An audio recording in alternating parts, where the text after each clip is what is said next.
Russia Ukraine యుద్ధం 3 ఏళ్లు దాటిన ఈ తరుణంలో శాంతి చర్చలకు ఆశావహ వాతావరణం కనిపించగా ఒక్కసారిగా రష్యాపై ఉక్రెయిన్ చేపట్టిన దాడి ప్రపంచ దృష్టిని ఆకర్షించింది.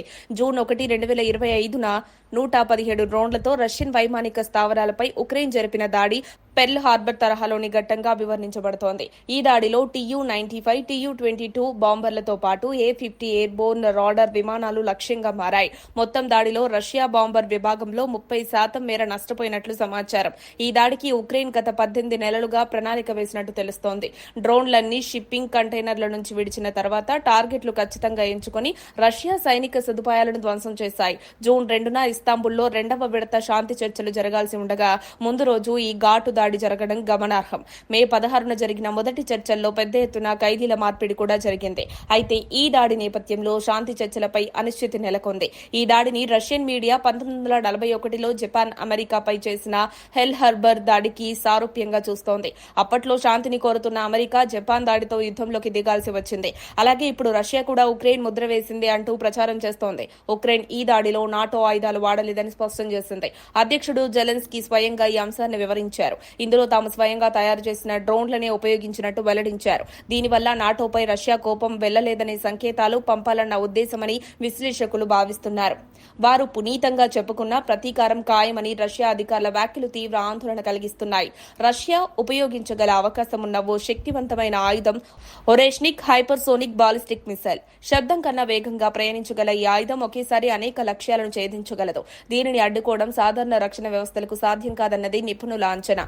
ఈ దాడి ద్వారా స్పష్టమవుతోంది, మనం ఇప్పుడు డ్రోన్ వార్ ఏజ్ లో ఉన్నాం. ఉక్రెయిన్ వంటి దేశాలు చిన్న డ్రోన్లను వాడి పెద్ద మిలిటరీ నిర్మాణాలను లక్ష్యంగా చేసుకుంటున్నాయి. ఇదే తరహాలో పాక్ ఇటీవల భారత్పై డ్రోన్లను ప్రయోగించగా భారత్ రష్యన్ S-400 వ్యవస్థలతో వాటిని తిప్పికొట్టింది.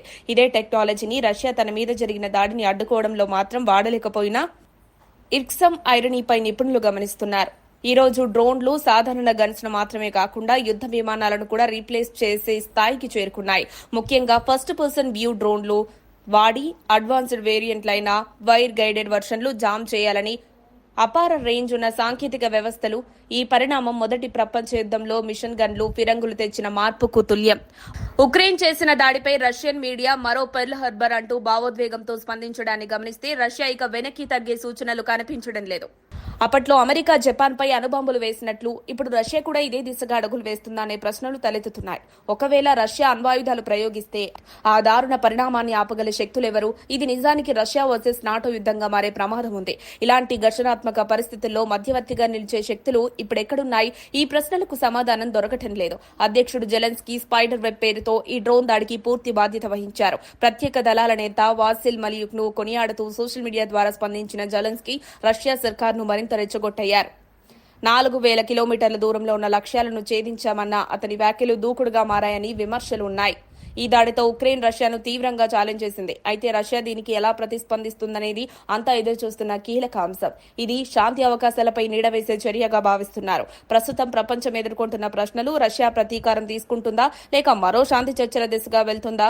డ్రోన్ల యుగంలో ఈ యుద్ధం ఎలాంటి మలుపు తీసుకుంటుందనేది నిర్దిష్టంగా చెప్పడం కష్టమే. కానీ ప్రస్తుతం ప్రపంచం ఎదురు చూస్తోంది. రష్యా తదుపరి అడుగేంటి? అణుదాడుల వాతావరణం ఏర్పడుతోందా అన్నది రానున్న రోజుల్లో తేలనుంది. మరిన్ని అప్డేట్స్ కోసం మా కాయ్ టీవీని సబ్స్క్రైబ్ చేసుకోండి. మా వీడియో కనుక మీకు నచ్చినట్లయితే లైక్ చేయండి, షేర్ చేయండి. మీ విలువైన అభిప్రాయాలను కామెంట్ బాక్స్లో తెలియజేయండి.